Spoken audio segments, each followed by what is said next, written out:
Well, that was a pretty interesting game there. I'm Captain Paul from the locker room, and a good friend Hayden helps admin one of the biggest Facebook pages for the Boston Bruins fan pages on Facebook. I should say I butchered that. Anyways, how you doing, Hayden? I'm well. How are you? I mean, I'm doing pretty well. I can't complain too much. That was an interesting game that I didn't think was gonna, end up being as entertaining as it was late. So that was I think the fans got their money worth and definitely had to get a heart check after that one, for sure. I'm not quite sure what happened in the third there, but it happened. Yeah, it was a little bit kind of it's a little bit of a difference, right? Because sometimes the Bruins they start off slow and then they kind of get themselves going, but then it just kind of slipped away from them for a bit. So we're gonna do a quick little game summary, kind of go into the scoring, kind of talk about what we saw there. So the Bruins started out the first period, I thought pretty damn strong. They go on the power play, and this geeky shot was an absolute snipe. That shot went off his stick like a laser, top left corner, right past Lyon. I mean, that was an impressive shot. And here we thought everybody was upset that he got swapped lines. I, it doesn't even matter what line he's on at this point. Yep. He's scoring. I mean, he has 9 goals on the season. Uh, That either leads the league or ties the lead, I believe. you know what? The one thing that's impressed me, I know this is a game story, but the one thing that has impressed me about him since coming here, I feel like he's got continually gotten better and better. And it seems like his just shots gotten more tuned in. I don't know if that's just a confidence thing. I think we talked about this before. I think he's shooting at like a 30% clip at this point. So I don't think that's sustainable, but Yeah, now my God. he's at like a 30 to 32%. And I mean, the comments from Pasta today and yesterday that he's a 50 goal scorer, no problem. Yeah. I It- mean, So, and you can see it with just the confidence he's playing. And then speaking of Pasternak, he would get a goal of his own, second goal of the game, 15:07 in the first period. Nice little play there, going on a 2-on-1, sticking on keeping the puck in a shooting position, just rifling it 5 hole past Lyon. I Uh, I mean, Good sign. it didn't look like much of a rifle. If I'm a goalie, I'm kind of annoyed that I let that one in. Yeah, It that's true. it was perfectly placed. Yeah, It was a good shot. yeah. You know, it was a skill shot. It wasn't a lucky thing. But if I'm Lions, I'm pissed that I lift my stick up. Especially in today's day and age with the butterfly and just kind of expecting goalies to make that stop. But I mean, I did like how Pasternak kept it on his forehand, kept it in a shooting position. Obviously, I think that who was that Lindholm on the right hand side Yeah. on the 2-on-1. I don't think he was as much of a 2-on-1 threat because he was kind of covered and floating a little bit. Like it did seem like Pasta just had a clear shot. Well, That that's what happens when the goalie communicates. The goalie was saying, "I have the shot. I have the shot." So that's why the defenseman pushed over towards Lindholm. Yeah, and but it was a good shot, like you said. We go into the first intermission, a 2-0 game. The Sabres early in the second period would get on the power play, and it would be a Rasmus Dahlin point shot through a screen, and they make it a 2-1 game. That was a good shot. It was a bullet. Yeah, it's. I'm surprised. First goal of the season for him. Dahlin, the captain of the team. He's a guy with so much upside and potential. Been talked about as being the guy that should be one of the best defensemen in the NHL, and can provide back there offensively.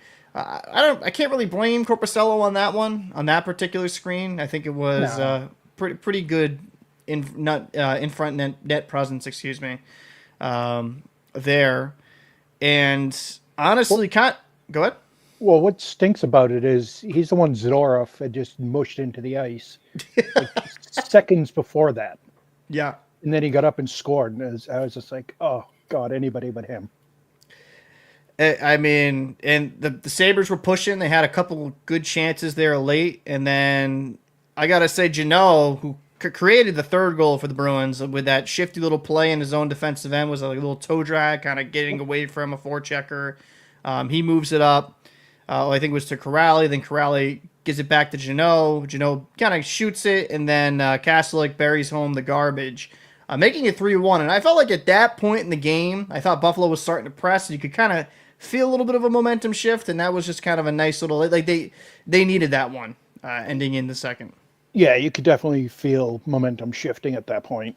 They're definitely pressing. I mean, I they had 40 some odd goal shots on net tonight, but I would say maybe 15 of them were actual scoring chances. Yeah, the shot. If you look at the shot on goal total, I think it definitely tells like, oh wow, Buffalo just kind of dominated. And I think Buffalo did have some really good opportunities, but I don't think it was that vast No. of a differential when it came to quality chances. Then midway through the third, we go into the third period. A little bit of almost midway through, Adone bats one in, makes it 3-2, and a little bit after that, Tuck, he gets a goal, making it 3-3. And a 3-1 Bruins lead goes down to being tied 3-3. And I'm like, oh, crap, man. Like, here we go again. This might get out of hand again. I mean, what were your thoughts about those two goals? The Doan one was just a good rebound put in. Yeah. And then the Tuck's just a goal scorer. He's just always been that guy. Absolutely. He's a guy you'd want in Boston. There's been interest in him, but it sounds like he'd rather stay there. And Yeah, hometown kid. Yeah, but at the same time, they said on the broadcast tonight that they're not going to discuss a contract in season. So we won't know until the trade deadline what's happening with them. But they both have interest in each other, so No, for sure. Staying. That'd be good. I mean, the Bruins could get a guy like that. That would be a nice little addition. I'm not gonna lie. So we go into overtime, and Bruins had a power play, and couldn't convert on it. And when the power play ended and it became 4-4, I just kind of got a little nervous. Sat back and watched because 4-4, Buffalo definitely has the advantage there. Oh yeah. 3-on-3, their advantage disappears, as we saw. No, they got some good chances. I have to say, and we're going to get into it, but Korpisalo played strong tonight. Really strong. And that's kind of what the Bruins needed. And then Mitten gets a helper on a Kuznetsov shot, overtime winner. Good for him, his first goal of the season. Maybe this could kind of help jumpstart him a little bit. He's got a quick release. He does. Holy smokes. It makes you that's why for a guy like him, I'm like I do think there's more there offensively. It's just he's got to kind of round it all together, but that was a great shot past line. 4-3. Bruins win, and hey, I mean, after a little bit of a slide there for the Bruins, where it was looking pretty goddamn ugly, they two wins back to back. Good news for the Bruins. 3 out of 4. 3 out of 4. They definitely need to keep this going. So we'll kind of talk about the big thing, the big topic. I would have to say is Korpisalo starting in net again. Yep. He was brilliant. He was brilliant. What are your thoughts about him playing and Swayman riding the pine? I like the idea that Sturm's going back to normal hockey, and it's not by committee or by contract. It's whoever's winning plays. I say that, and Swayman will be in the next game against Carolina. But at the same time, Korpisalo, it's his first time playing back-to-back since he signed with the Bruins. Which is crazy. I didn't realize that. Yeah. So it's good on him. He played very well, maintained control, had excellent puck control tonight. He did. Minus his little flub, but he was able to recover from that. Yeah, I can't really. The only really play I can say that a rebound, he kicked it out right in the middle of the slot, dangerous. But outside of that, he was pretty in control, made some really big stops, and that's what the Bruins need is good goaltending. They need a guy that's going to be in position. Maybe you could say, I think was it on the third one? Which one was it through the screen? And I'm like, maybe he could have. There was a Doan goal that went off of him, and then Doan skipped across. Yeah, the Doan one maybe could have little bit better positioning there, but just brilliant night from him and just steady back there. And I agree with you. It's just enough with this whole goaltending by committee stuff. Just play the hot goalie. Like whoever's playing the best, just ride him out. I don't think these. I think these guys are trained enough and have played long enough in their life. I don't think a back to back or a game a day apart from another is gonna wear them down too much. I think you just gotta kind of ride the hot streak with Corpusello because he's looked good. He's looked damn good in that. The difference between him and Swayman is Corpusello has the ability to make the puck dead. When it hits him, it just drops. Right. Very, very rarely does it go flying out. Where when a puck typically comes out from a goaltending perspective, it means you're late on the save. Yeah. It means you're moving forwards as the puck hit you, so it shoots off of you. Right. Corpusello's just the past 2 games has just been in position. So I'm hoping that kind of is a trend. Hopefully, Eisen has been working with him, kind of working on positioning because Corpusello keeps this up. I think this is a good thing for Swayman. He needs someone to push him. I think after what we've seen, he needs a guy that can actually push him in net. And I'm hoping that Sturm isn't pressured to play Swayman because they're paying him. Swayman, I should say, paying Swayman far too much money. From Sturman's comments and his personality, even when he was with the Bruins playing, he's not a corporate guy. He coaches and plays hockey the way it's supposed to be done, no matter who's telling him what. So, which I like. He's not a yes man. Yeah, that's a good thing. I mean, we don't need somebody that's just going to be like, yes, sir, and then just do what the cap indicates you to do. Right. You know? So, I don't know. We'll see. Should be interesting. So, Bruin lineup changes. It was all over the place. We kind of shared it in that Facebook message group. What did you think about the line combinations tonight? Did you like it? I did, because it makes it difficult to defend against because you're putting a legitimate scorer on each line.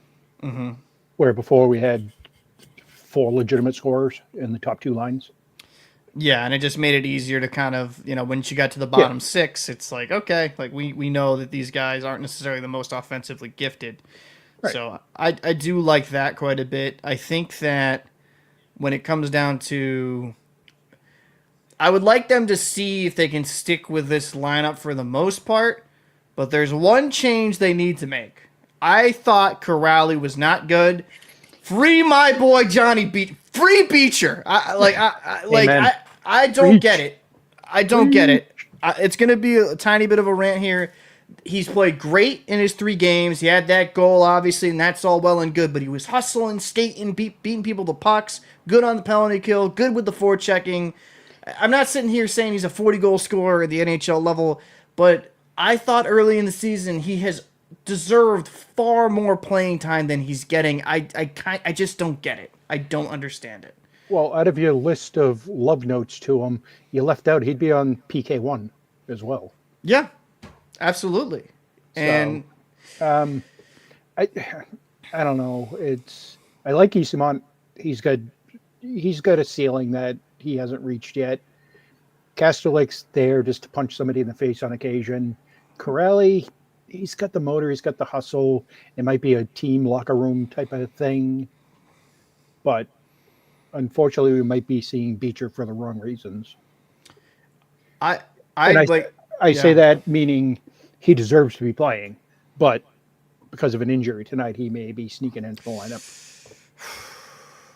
And before we'll get to that. I would say I liked what I saw for the lineup for the most part. I do think Corrali, he's kind of stood out to me in the wrong ways. I thought he's kind of made some.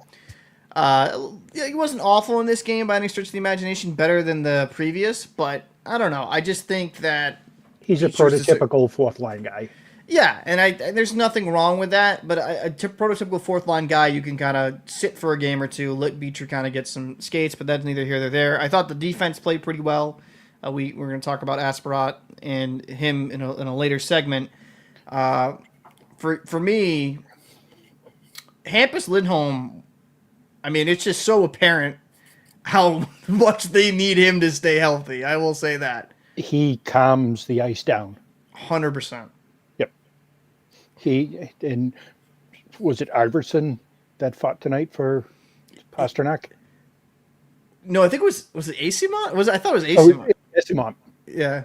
I mean, Like, not a guy that should be throwing punches, but he picked the right guy, Gorelick or Sorelic, whatever his name was.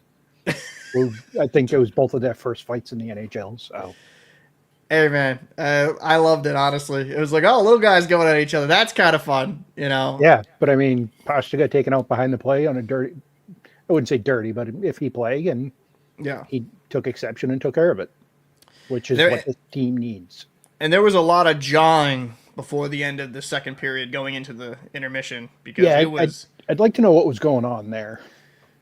You know what? I wish they would release like just mic'd up moments. Obviously they wouldn't, but then that would have been that had to be some entertainment. With his door off, who was he talking to on the bench? Like they were chirping each other for a bit. They were talking for a bit. Yeah, and then towards the end, the other guy was just listening, going, "Oh yeah, you're right." Yeah, he's like, "You're massive." Yeah, you're right. Yeah. So it was a great win, but this is a big injury. Elias Lindholm injury. He went out. Middle of the game, it was a collision with Greenway. A little bit kind of worried about that because he's been playing so damn good and he's been so amazing on the faceoff dot. He's just finally been hitting his stride. I mean, he was probably close to 70% in faceoffs, that includes against the Panthers where he went 0-9, and he was still almost 70%. So I mean, which is insane. And he's got a couple of goals here and there. He's got some assists. When it happened, I mean, Greenway's a truck. He's just a big dude. And I didn't see much to it. It was just incidental contact. But then Greenway took a shot at Arvidsson late in the game. Yeah. That was an intentional knee to knee. So now I'm questioning the whole Lindholm one because he kind of stuck his knee out. Yeah. But I mean, yeah. But that Lindholm injury can either be 2 to 4 weeks or 6 to 8 months. I'm hoping this is going to be the problem. I'm hoping it's just going to be out for maybe a week or two, and that's it. Because I mean, I feel for the guy. Last year, beginning of the season, it was a rough go for him. End of the year, he started heating up. And he hit the ground running this season. I thought he's played spectacular. He's been very, very good. And he's like, that's the guy they signed. And I think that it's kind of heartbreaking for me because he's finally hitting his stride. Then he gets dinged up, and it's like, damn it. You know, I thought, I thought could be even more there for him offensively once they kind of build chemistry and kind of, make some of the tweaks on the system. But I mean, I thought Elias has been brilliant this early on this season. And his faceoffs have just been. I'm not saying he's Bergeron, but it's kind of nice to have a center kind of like you just believe can win the faceoff. Where some guys they can be struggling. This year they've been good actually on the faceoff. In the faceoff dot, you can compare him to Bergeron. Yeah, that's not too far out. But again, this is either 2 to 4 or 6 to 8 weeks. I'm hoping it's just like a hyperextended knee, and it's like a week of just doing whatever to calm it down. But he didn't look good going down the tunnel. He couldn't put any pressure on it. Yeah, so that wasn't good. No, I'm just hoping it's not a tear. I'm really hoping. If it's a small tear, it'll be okay. But if it's a tear, that's like a big tear, we got a problem. Absolutely. And actually, let's talk about it because we'll just keep this in the segment. If Elias Lindholm is down for a significant amount of time, who's the next guy up? Who's going to be filling that top 6 center role? It then goes Zacha, Minton, Beecher, Corelli. Do you think that Minton has and I've liked what I've seen away from the puck, on the puck. Do you think he could be okay on the second line? It's a lot to ask of a rookie. Yeah, I think they're both currently 3Cs at the moment. So yeah.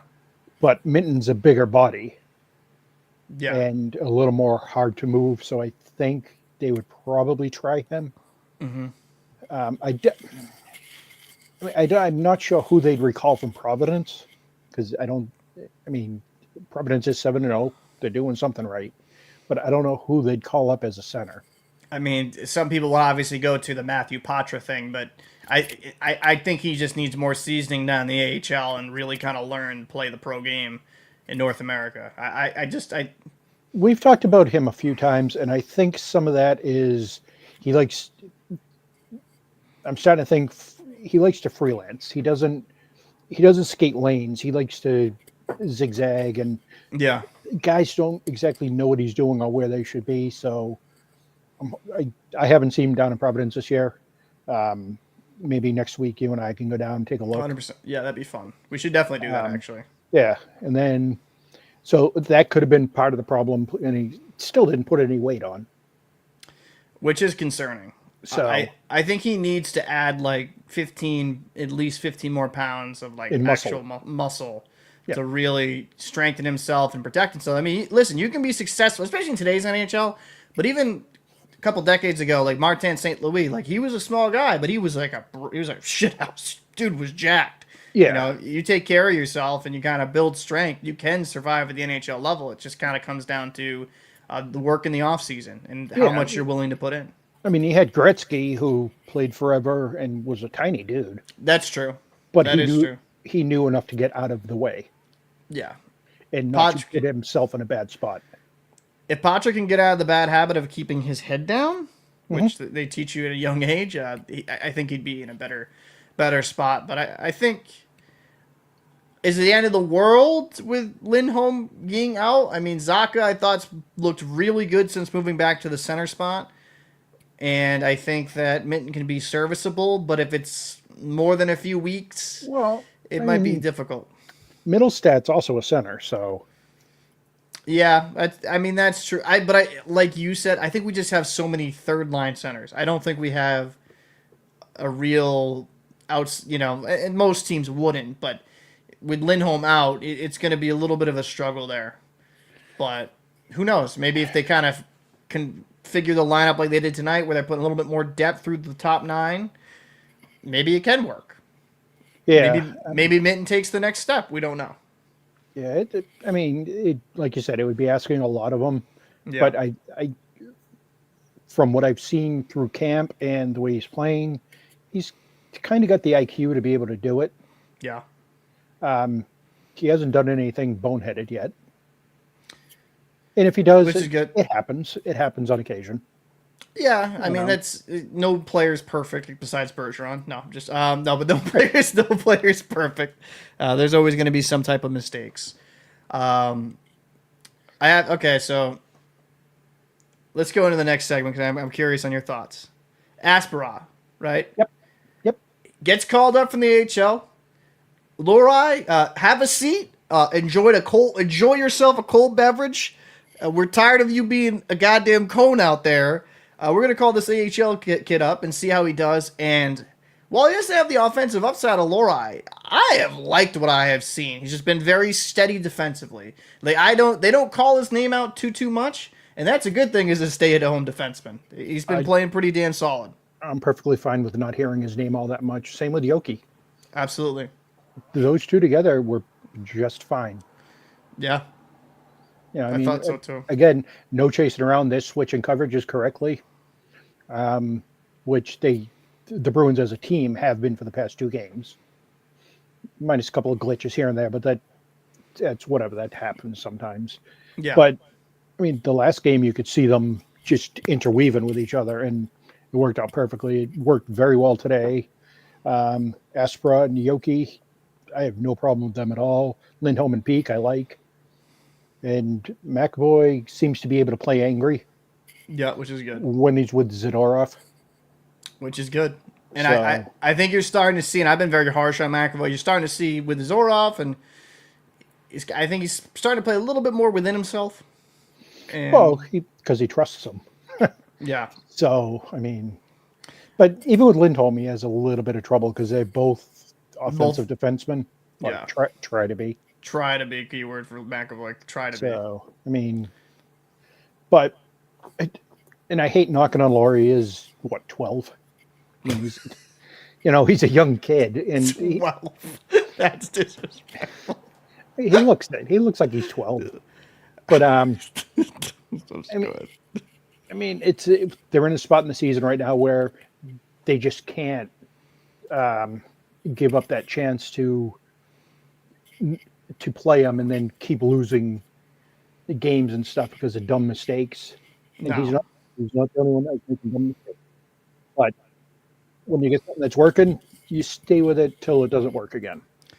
Yeah, so Mason Lohrei is 24 years old. He's turning 25 in June. Okay, so he's 14. So like I will say this. He's got a couple of years still. Asperot, like I just like because he was steady home. I don't think every single defenseman needs to be the next Bobby or Ray Bork, right, for the Bruins, or like the Cale Makar if you're comparing like around the league.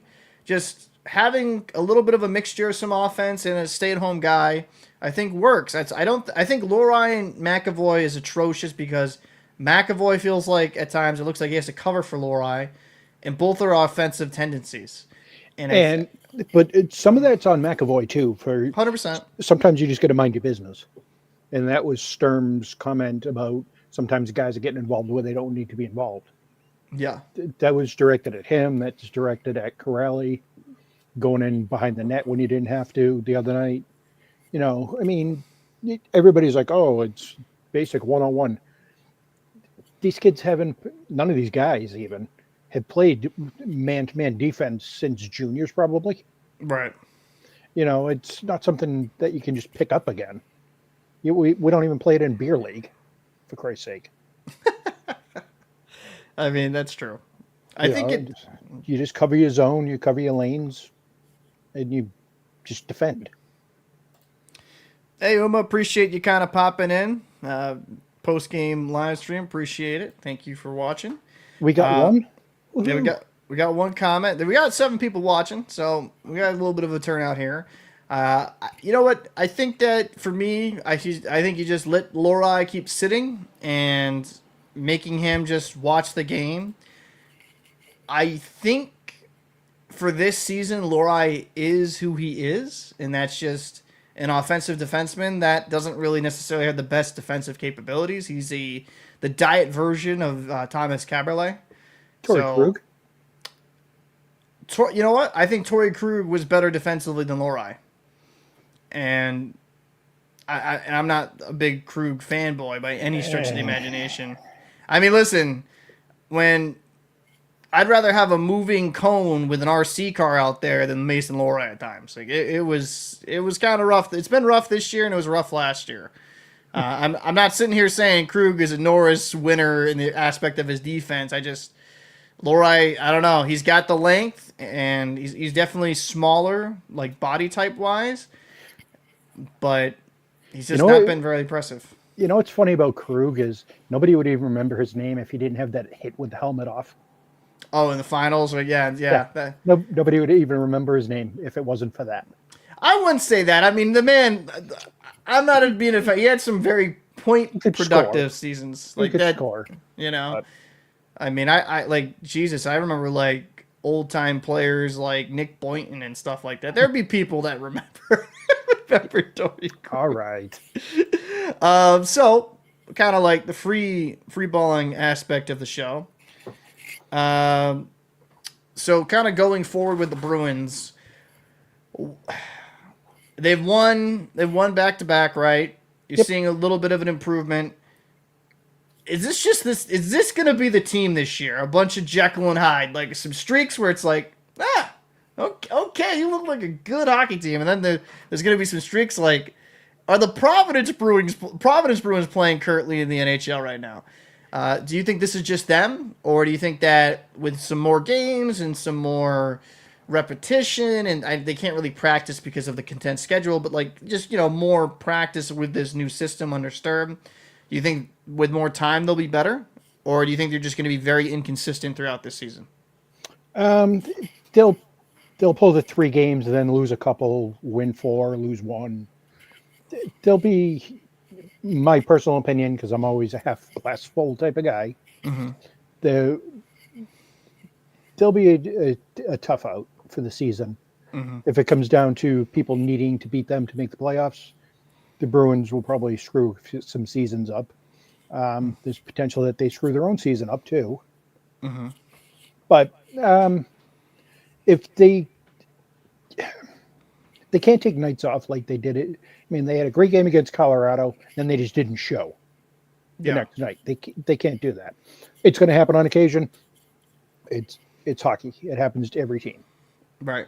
You know, just not ready for the game at that point. The other team jumps you real quick, and now you're just trying to run uphill in the snow. It's a pain in the ass. But I've always said from the beginning of the season, they're anywhere from a 3 seed to the wild card. I don't see them going any higher than that. And then if they hit the wild card, who knows what happens? If they hit the 3 seed, I think it becomes a little difficult. Yeah. Yeah. So I don't know if that answers your question. No, I think it's essentially you view them as a playoff team, so you think that there's going to be a little bit because they've struggled a bit now, but you think there's going to be some improvement and they should be in the playoff picture. I do think this team has the capability to be in the playoffs. I do question if they can have enough offense, but I mean, honestly, offense has not been the problem. I do now worry though defensively. Can they improve and can these guys stay healthy? And this is no knock on Hampus. Can he stay healthy? I mean, Yeah. he looks good when he's out there, but can he actually play more than 5 games in a season? It feels like at times because he is such a calming presence, moving the puck. It is night and day when he's in and when he's out of that lineup. Not even just moving the cup, even the puck. Defensively too. Even defensively, You're just fair. everybody seems calmer. But if people, if everybody buys into Sturm's theory of how things should be played, I think they'll be much better than people expected them to be. Will they win the cup? Most likely not.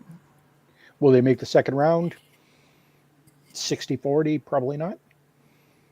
But they'll get into Yeah. the playoffs. And I think that could be good for some of the younger players on the roster. Mm-hmm. You know, kind of starting to try to build a culture here, But and just that also depends on March. yeah, You know, where they are, what they are for injuries, how they replace injuries, who steps up, who steps back. Merkulov's going to come to the NHL, score 50 goals. No worries, I got it. But no, I mean you're right. I think that it does come down to health. Who's the healthiest team? Because I mean, Jesus, look at what happened with the Florida Panthers. I mean, they have been ravaged with injuries. Yep. I mean, like with Barkov out for the season pretty much, and then Kachuk, I think he's coming back in December. So, you know, it does really kind of rely on who's the healthiest team. And I think for the Bruins, kind of going into more a full encompassing thought of the team as a whole and going forward, it's going to be very important how this recent couple drafts have worked out for them. I think Hagen's, I'm not sitting here and saying he's going to hit the ground running at the NHL level. There's going to be some adjustments, but they need these guys to hit. Because if the Bruins can, like, if Hagens can be an adequate top 6 guy, right? Letourneau, who they drafted first in the first round the season prior, he's had a very good season with Boston College. And people were down on him because he was a freshman. And I'm like, you know, this is the highest level of hockey he's ever played at. He's looked way more comfortable this year. Yeah, he was so terrible last year, regardless. Yeah, but he was like, what? He's like 6'7". So he's like 6'12", something like that. That's 6'12". He's a big boy, and he's seen massive improvement, and that's a good sign. And you got to see where these draft picks go, but I don't think it should be all doom and gloom for the Bruins. I'm cautiously optimistic for this season, but I think going forward, you got some decent talent in the pipeline. You should be okay. They've got more talent than people realize in the pipeline. Yeah. I mean, do we have a McDavid in there? No, absolutely not. Nobody. But not many teams do. Even though he's got one goal. So, I mean, I think he scored a couple the other night. Actually. Him and Freddie keeping up on points together. Oh, you're gonna love that standalone. I did a live stream earlier, or a recording earlier today with my buddy on the podcast. And I did a Freddie segment of how terrible he's been and calling him shit. So, like, I think he's been awful, right? And I think that if you're playing on that Oilers team and you can't be good, You just need to be fired in the sun. Yeah, David Dow has 3 goals on the season, so he had a couple the other night. Ooh. I believe in him. He's got 14 points, 11. I mean, the guy's just he's going to be a first ballot. But yeah, I mean, Freddie's But been terrible. but the other thing is now you've got teams like Utah and the Sharks are all of a sudden actually pretty okay. So Yeah, I've said this to you before. Fans tend to forget good teams become bad and bad teams become good. you're It's not wrong. just the way things work. So, I mean, for people to be freaking out that the Bruins aren't going to win the Stanley Cup, and even though they've been in the playoffs for 20 years straight, that's kind of silly to me. Listen, I think as a fan, it's what short for fanatic. So you're going to be getting some of these people in here that are really passionate about the team, and that's never necessarily a bad thing. But actually, I kind of want to bring this up here on the screen with the standings and kind of showcase it here. Let me zoom in just a tiny bit so it's easier to see. So going the standings, I mean Montreal, they've had a spectacular start to the season. They've done really well. You got Detroit and Toronto. I don't think Toronto's going to. My co-host Chief, he doesn't think Toronto's going to make the playoffs. The way they're playing, they may not. Yeah, I don't know. I'm not really impressed with Toronto. Once again, somehow they added good players but got worse on defense. Oh wait a minute, this messed up for some reason. Why did it do that? It went to an actual date. There we go. Now it's fixed. That was weird. It got okay. That was weird. Yeah, Montreal looking good. Detroit. Why did that go to the October 16th? That's funny. Anyway, sorry. Montreal is still red hot. Detroit, Ottawa. Yeah, because I was gonna want because it had a 2-game winning streak for Toronto, and I'm like, wait a minute, they just lost. Anyways, Pittsburgh. They've had a surprising good start to the season. Or did they have a surprisingly bad year last year? That's fair. I mean, Brazeau is going to be the next Cam Neely apparently. Yeah, he's got points. He's got like 5 goals or something, doesn't he? Yeah, I know. He's had a really good start to the season. The Devils. Now, the Devils don't surprise me. They had a kind of a bad year last year, but they had so many goddamn injuries. Like, this is the team I expected last year with the Devils. Yeah. They're going to be a top 3 team in the Metro. Carolina, they're good. Good. Philly's a nice little surprise. Seagrass had 3 points tonight. The Capitals, but there's a lot of competition here in the Eastern Conference here. I mean, realistically, right now, how far out of the playoffs are we? Literally, we're tied. Obviously, we don't have the tiebreaker, but we're tied for the Capitals with 12 points, and then for the first spot, we're only a point back. So it's really close right now in the East right now. Like, I mean, right. even in the Atlantic, right? Ottawa's got 13 points. We have 12. Yeah. So, we've played the most games out of the Eastern Conference, but it's only one, and I think that Bruins kind of hit the ground running, or just keep their foot on the pedal. It should be the only teams that I look at this, and I don't think are going to make the playoffs. I don't think the Islanders. I don't think the Rangers. The Leafs. I don't think so either. I'd love for Buffalo to make it just because that fan base has suffered enough, but I don't think they'll make it. Jackets, I'm kind of iffy on. The Flyers are a nice little story now, but with their goaltending, can they really? That's a question mark. The past 3 or 4 years, they've been really good in the first half and been terrible in the second. Yeah, I just don't think they have a goalie. I mean, I know that like the Carter Hart situation, he's now he signed that in Vegas, but wow. What's that? They could have a goalie. They could, but I guess they want to kind of get rid of it. But speaking of, no, that's not true. They offered it, and he declined. Oh, that's right. You're right. He declined because he wanted a fresh start, and it hasn't been a fresh start in Vegas. They have not taken too kindly to it. Yeah, I know. Which, anyways, too political. Not going to happen. No, I mean we could cover that in a different show for sure. Yeah, the after hours. The after hours. So Western Conference Jets, the Mammoth. Mammoth have been a good team. I mean, that's a nice surprise. I hate the name though. I'm not a big fan. I'm okay with it. The logo's kind of boring. Look at that in Colorado and just put a tusk on Colorado's logo, pretty much. and you got the mammoth. I think I know it was like copyright reasons, but the Yeti would have been kind of cooler. Just my opinion. But Kind of cooler. kind of see what I didn't even mean to do that. That was Vegas, Kraken, the Kings, but like you said, like the Ducks. The Ducks are an exciting team. They have a bunch of young talent, They're fun to watch. and they have a bunch of cap space they could add if they wanted to. Yep. San Jose, like you said, they're not going to be contenders this year, but a bunch of young, like Celebrini, Will Smith. Yep. There's going to be a changing of guard here soon. Maybe not this year. Well, the next 5 years. Next 5 years, like I think the Ducks. The standing should flip. Yeah, I think the Ducks, San Jose, Chicago's got some young talent. I have liked some of their draft picks. And all those teams are loaded with draft picks. Yeah. Like Utah's got like 37 draft picks or something stupid. No, it's crazy. I was looking at it at Puckpedia. It's just an insane amount of draft picks, which I was kind of surprised. I was like, holy crap! Like you're definitely building for the future, which I mean is never a bad thing, but it does kind of showcase that. I mean, they got like 4 picks for Doan. Let's see. I'm actually gonna kind of do. Pretty sure they got a handful of picks for Shane Doan's boy. Let's see. Let's see if I can see the draft picks. I think it's like down here, right? No. In Uma, I hate the Blue Jays too. Jeez, the Blue Jays. You rooting for the Dodgers? Oh, draft picks here.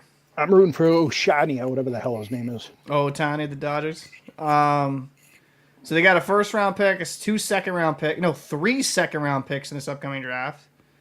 2 thirds, a fourth, a fifth, 2 fifths, a sixth, and a seventh. Oh my God, they have a bunch of wow. So if they were smart, they'd tank every year, and then they'd have the Russian All-Star team. But yeah, no, the next couple drafts they have a bunch of capital there. But I mean, they've played pretty damn good there in Utah. I think they've been playing well. They could sell off some of the capital this year to make a legitimate run. The one question mark I have with Utah is the goaltending, because right now it's Vanacek and Vemelka. Yeah, I don't know if I trust that tandem. I'm not sure. Well, I mean, it's like trusting Shishirkin. At least Shishirkin's got, I don't know. I mean, had a pedigree. Not anymore. I mean, he's at, what's he at right now, Shesterkin? That's actually a good question, because I have no idea statistically how he's doing. Not good. I mean, there's a lot of sub-8 goalies in the league this year too. So there was last year though as well, right? It was there's been kind of a dip in goaltender statistics the last couple of years. But it was the bottom half of the talent pool. Now it's a lot of the top half of the talent pool is not good, or not being good. Well, Shesterkin, to be fair to Shesterkin here, 8 games played, 2.25 goals against average, .916. That's not bad. Okay, that's not terrible, but he's 2-4. But that's more of a product of the fucking terrible team in front of him. If I'm going to be honest, I don't know. Well, yeah, your goalie's only as good as your defense. And I don't think their defense is that good. No. I mean, I'll switch it over here to Puckpedia again. Let's go into their depth chart. It loads for me, please. The one negative of Puckpedia is the crazy amount of ads. I'm just trying to see. They got Gavrikov, they got Fox, and then oh my God, they have Vakanainen playing. Yeah, well, he's not bad. Who I'm okay with. Saucy, Borgen. I mean, top pairing, that's fine. This is a hot take. I think Adam Fox is overrated as a defenseman. I'm not saying as a point producer. As a defenseman, he's super overrated. He's a Torrey Krug type of kid. I hate how the Norris Trophy has not become the best defenseman. It's just the best offensive defenseman. Yeah. It drives me crazy because it used to be you actually had to be good in your own end. Well, you could thank Bobby Orr for that. Yeah. I mean, but Bobby Orr was, I mean. Yes, I know he was before it, but at the same time, that's what everybody strives to be. Yeah, but he was actually pretty good in his own end. Yeah. You know? Yeah. whereas a lot of these guys are just glorified fourth forwards. Anyway, sorry, I mean, random, no, random. Makar's no schlub on the back end either. Makar's the one. Makar is way better than Fox. Makar is Yeah. good defensively. Like he's very good stick checking, reading the play, kind of like picking off passes. Just very good hockey IQ. I love watching Makar play, and the way he skates too. Oh my God, he's a beautiful skater. Yeah. Well, it's like Kustadinov, Kusi. They compared him to Kirill Kiprasov. Really. Yes, when they made that trade, there's very similarities in their game. Once he stops playing afraid, Sturm had said that a lot of camp, Kusi wasn't doing a lot. He was doing a lot of watching, trying to figure out how the coach wanted him to play, Yeah, instead of playing his own game. And now he's loosened up a little bit. I guess he's learned English, or starting to, that's good. because he wants to be able to talk to the guys, which is Yeah. probably a big deal in the locker room. Yeah, it's. I think know? I think it's definitely a culture shock, right? If you can't Yeah. speak the language of your teammates, it makes it a little harder. I mean, Minnesota had like 3 or 4 Russian dudes, so he could hang out with them and talk to them. Yeah. Here, I mean, you got Czech. You got. I mean, you do have the Czech, but I mean, you get 2 Czechs, 3, but other than that, and I'm not sure how much Russia and Czech like each other. yeah, that's a whole different thing. Now, mind you, some that shouldn't hopefully be a problem in the No. locker room, but so I mean, I think overall though, after this game, kind of going back to the Bruins, very good win. These Big are the question. these are the type of games you have to win. That you come out, you put up 2 goals on 3 shots, and then you get another one. You may not be dominating in shots, but the other team's just throwing it from the blue line, hitting your goalie in the face with them. Yeah. And then all of a sudden it falls off the rails, and you got to figure out a way to win. And Kusi, been what I think he's like 21 years old, calm as a cucumber, did exactly what he was supposed to do. He walked the defenseman down, picked a spot, and friggin' ripped it. And that release, jeepers, again, that was a hell of a release. I'm hoping he can kind of utilize that shot more Yeah, because the guy's just he's got a great shot. First goal of the season, OT winner, and I think there's tools there for him to be successful. So yeah. I mean, a lot of times, you've played long enough. I played long enough that new guys grip the sticks. They get down on themselves if they don't do what they're supposed to get done, what they think they're supposed to do. I mean, like Zaka, if he was a rookie, he'd probably leave the league because he can't hit the net for some reason. he's allergic to hitting the net. I think there's some type of phobia or something there because he's got a great shot. It's a hard shot, but my God, like if the net was 10 feet bigger, he'd be the leading goal scorer in the league. He'd still miss it. He'd still miss it. He'd hit the nets instead. Yeah. No, he definitely grips the stick a little bit too tight. Yeah, and we saw, was it last year? Last year or 2 years ago, where he loosened up and he had a handful of goals for himself, Zaka. Yeah. So, I mean, it's going to be pressure because he knows he's on the block. He knows he's a hot commodity. Other teams want him. The Bruins can get a fair amount for him. Yeah. So I'm sure he's kind of like, oh, crap. I think if they trade it, it's going to be interesting. I think it's going to depend on how the next month's going to go. Will kind of indicate what happens with him. I think. Do you think they retain him if the Bruins go get hot here, and kind of see where it goes? Depends on how much he has to do with it. Obviously. But, I mean, I see the Bruins making at least one move before the Olympic break. I do. I see them doing an early move and figuring something out. It's going to be. I do think they need, and I'd like your opinion on this. I think they need another defenseman more than they need a forward. Even though I do think they need a forward. Maybe Asperot can be the guy that kind of fixes the issue, but I would like to see them get another quality defenseman. And to do that, you would have to move a guy like Zaka. But You're going to have to move Zaka and Lizelle, or Lizelle's never going to play in this system, anyways. neither is Patra. I'd be fine with moving him. Like if So, we get decent, I think that kind of. Potsy and Zaka brings you a number 2 defense. It should. If not a 1, depending on who it is, obviously. Right. I do think that would be a good get for the Bruins. I think they need to get back to that defense first mentality, and then, I think there's enough talent to work in that room. But do you risk taking a guy that's on the last year's contract, or do you try to go for a guy that's got term? I want at least 3 years of term. Yeah, I want term or an agreement like a sign and trade, like he's gonna sign a deal extension. Yeah. Like something like that. Within reason. Within reason, right? Like I don't want to be paying somebody McDavid money now at 12.5, which is crazy. Yeah, but I was talking to somebody else. It looks like 10.25 is a new 8. Yeah, because you got Neckus, you had Hadley, who I've never heard of. Thomas Harley. Yeah, he's a fantastic defenseman for Dallas. For some reason, I've never heard of him.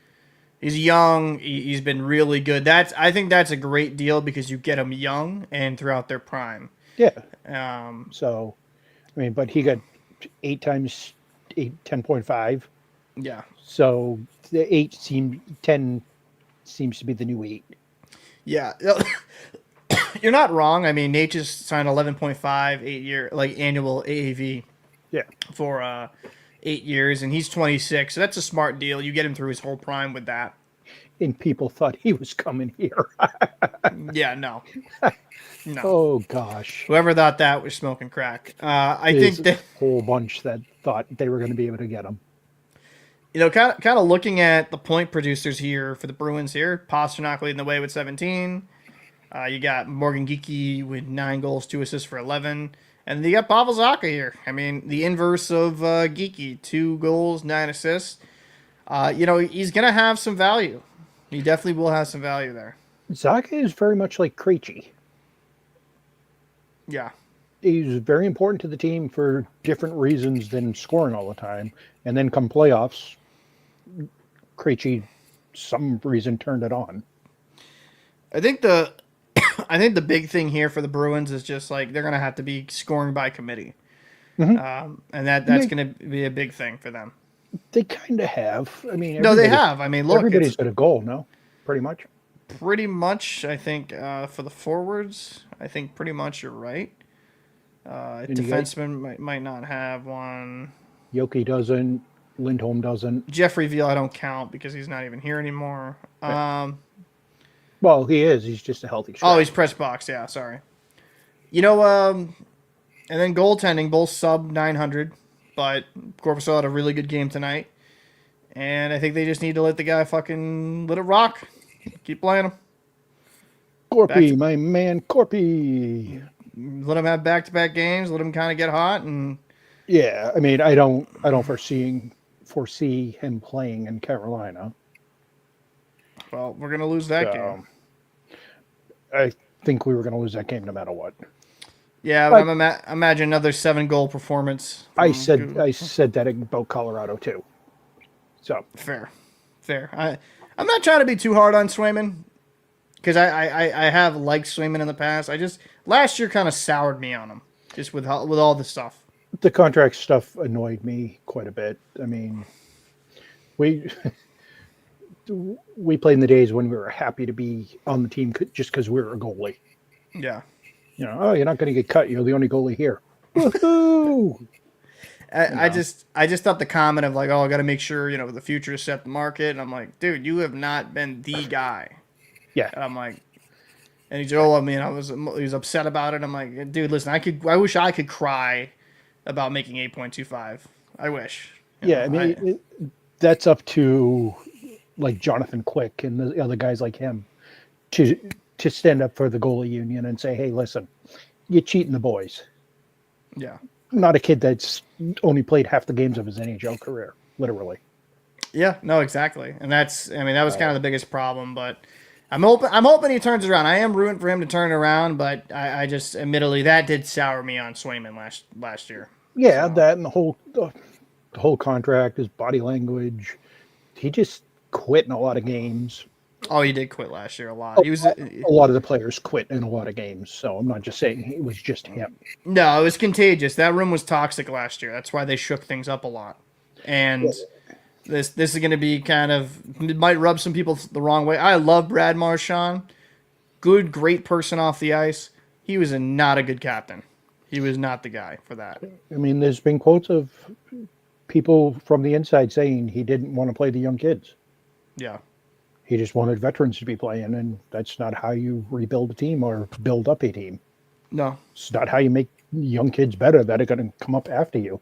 You're 36 years old. You can't say, no, don't play him because he might take my spot.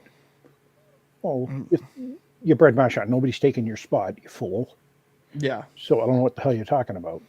At the end of the day, Sweeney did him a solid, sent him to a contender, won another cup, and he also got a deal that he was never going to get in Boston. No, well, it's because we have taxes.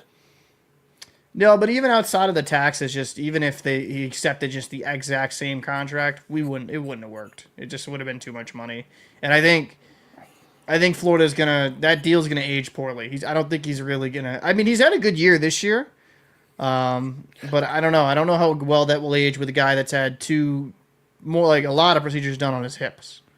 Yeah, he said 3 and 4 years. Yeah, He did so both hips 2 years ago. I don't know if he had anything this year. Yeah, he had something cleaned up this year too. yeah, But the funny thing about him is, whatever happened with the death of that guy that's really close to him, and he left the team to go help out and coach and stuff like that. If he was here and he had done that, people would have been pissed. oh yeah, no, yeah, no, But not wrong. now they're all saying, "Oh, what a sweetheart, what a guy." You're not wrong. I mean, in our little chat group, we've always said we like Marchand as a player, and outside of the rink as a person, he's great. As a captain, not so much. Yeah, I mean he's their leading point scorer right now in Florida. Yeah. He's been 11 points in 10 games. He's looked good, but I think that, quite frankly, I think it was time for a change. And if you're kind of so opposed to play the young kids, yeah, I don't think that's a good thing. Especially if you're the captain. No, I think that's probably why you saw a genuine question here. Then with that I'm fine kind of with out it. there, I'm fine with it. no, but like, do you think that's why some rookies struggled coming up, like playing with the big club last year? I'm not blaming just particular Marchand, but they probably had an understanding. Like, I don't know if this guy. I I know from talking to a couple of people that I know that he would give them hard times at practice. He would be harder on the rookies, which maybe you're supposed to be, but you're also not supposed to ostracize them. Yeah, You know, he'd be yelling at the kids, but then Charlie McAvoy would make the same mistake, and he'd just be like, "Oh, I'll get it next time." You know, but I get you're supposed to encourage them and be hard on them and stuff, but yeah. at the same time, that type of coaching and support doesn't work anymore. No, I think you can be firm, and you can even be a little bit, tiny bit of a yeller, but you also gotta, kind of support them and be there in different ways as well, where you're not just tearing them down. You got to build them up as well. Well, that's the thing with Sturm. He doesn't have to yell; just his accent creates fear. Oh Jesus Christ, the German stereotype. Yeah, if he speaks a little bit loud with the German accent, it's a scary sound. That's like PTSD. Well, I don't know about that. But No, I think this though. I will say with Sturm, I've liked the special teams for the most part. well, they couldn't get worse. Yeah, I mean, well, that's true, but it's a nice improvement. At least you're seeing some goals on the power play. Penalty kill outside that one night where there was just everybody was going to the box. The penalty kills look good. It'll be interesting to see what Sturm sticks with the system, if he just makes the guys learn it or if he switches. He won't switch it now. They're too Yeah. far in. Well, you say that, but there's a team last year very similar that like team wasn't getting it. They switched back. I forget the exact team it was. I had to look back into it, and then they went back to their old system and they made the playoffs last year. I'm trying to remember which team it was. St. Louis? I don't. Oh, no. I'm blanking because I'm tired. But I know who you're talking about now. Yeah. So they switched. I mean, it can happen. I mean, I'm not giving that shitbag in St. Louis any credit for their turnaround. And What do you mean? He just lets the captain run the practice. It'll be fine. Him and Lucic belong together. Anyways, I hope him and Bennington are roommates. oh my god, dude, I friggin' yeah, it's funny, man, how much like I really liked Monty when he was here for the most part, but that exit, way to kill it, way to kill it. I liked him the first year. The second year, I figured something was up, and then it went dumb. He wasn't a good coach, and I think he's gonna be kind of exposed for that. Well, his exact quote was, "My first year, I didn't have to coach. Bergeron did all the coaching." Which is why Bergeron probably doesn't want to coach. He said that numerous times. No interest in coaching. So, I mean, I think Bergeron would do good in a front office type role or coach, but well, since you're leading there, how do you feel about McQuaid getting elevated and Chara coming into the system? I like it. I do like having pro players that were formerly here back in the system. I mean, PJ Axelson's been in the European Scout for like ages at this point, right? I do like that for McQuaid. I'm just my big thing at the end of the day, regardless of, because I loved Quader when he played, like physical, rough and tough guy. Yeah, him and Boychuk were just so much fun to watch during that era. But I just care about production, so I'm hoping he can, solid drafts, lead to solid drafts. If he does his job well, that's fantastic. And I think Zdeno Chara, if he comes in and he does well, that's great. That's great too. I think they're gonna have more Chara than McQuaid. I'm not knocking McQuaid because he'll bring a cup as well. But with Chara, I mean, he's a legend, Bruins legend, and he's gonna be given a little bit of leeway there. But it's gonna be interesting. Do you think he eventually becomes the general manager in Boston? I think they're priming him to be the next GM. That would be my guess. Do you think that's because they're tired of Sweeney, or maybe because Sweeney wants to maybe retire soon? I mean, Sweeney's been here, 20 years, roughly? Yeah. I mean... It's been a while. I don't think it's Sweeney. Everybody... That's another thing for... Yeah, I have no problem with Oh, your mic kind of got muffled there. I don't have a problem with Sweeney the way other people do. Yeah. So that's going to be for the after-hours show. No, I mean, we're kind of running here late, but yeah, I mean, I think Sweeney's done a pretty solid job, all things considered. We actually should make a video on that. That would be an interesting conversation where we just talk about Sweeney's drafts. We could look into everything. But I think overall, Sweeney, when the Bruins team were in a cup window, he bought. He sold the future, like you should, honestly. Yep. So people give him a lot of credit, but they got to realize that when you keep trading draft capital, the cupboard's bare. There's only so much talent you can bring in. You're not, not every single second, third rounder is going to be a top 6 guy. The percentages aren't there. And when you're so good for so long, your draft capital isn't that expensive. Yeah. Especially with some of these drafts that have been extremely weak. Yeah. I mean, you could have a first-round pick, but it might be 32nd pick, which is essentially a mid-second. Well, Dean Letourneau is going to turn that around, boy. He's going to be the next, Tage Thompson. Go get him, Tiger. Go kill him. But I think we'll kind of wrap it up here, man. This is a fun show. Good little recap of the Buffalo Sabres versus Boston Bruins, and then also just kind of state of the team. Anything you also want to talk about before we get out of here? No. All right. Well, if you're watching, appreciate you watching. We saw it kind of get ticked up there at like 10 double digits at some point. We're going to try to be famous. No, I know. We're going to try to be around a little bit more with the lives on this channel. Hopefully, maybe do more of these recaps in this form after it, but I'll still be doing the clips when I can. I want to thank Hayden for coming on the show. It was a lot of fun. And just stay tuned to the channel, and we'll see you again soon. Bye, guys.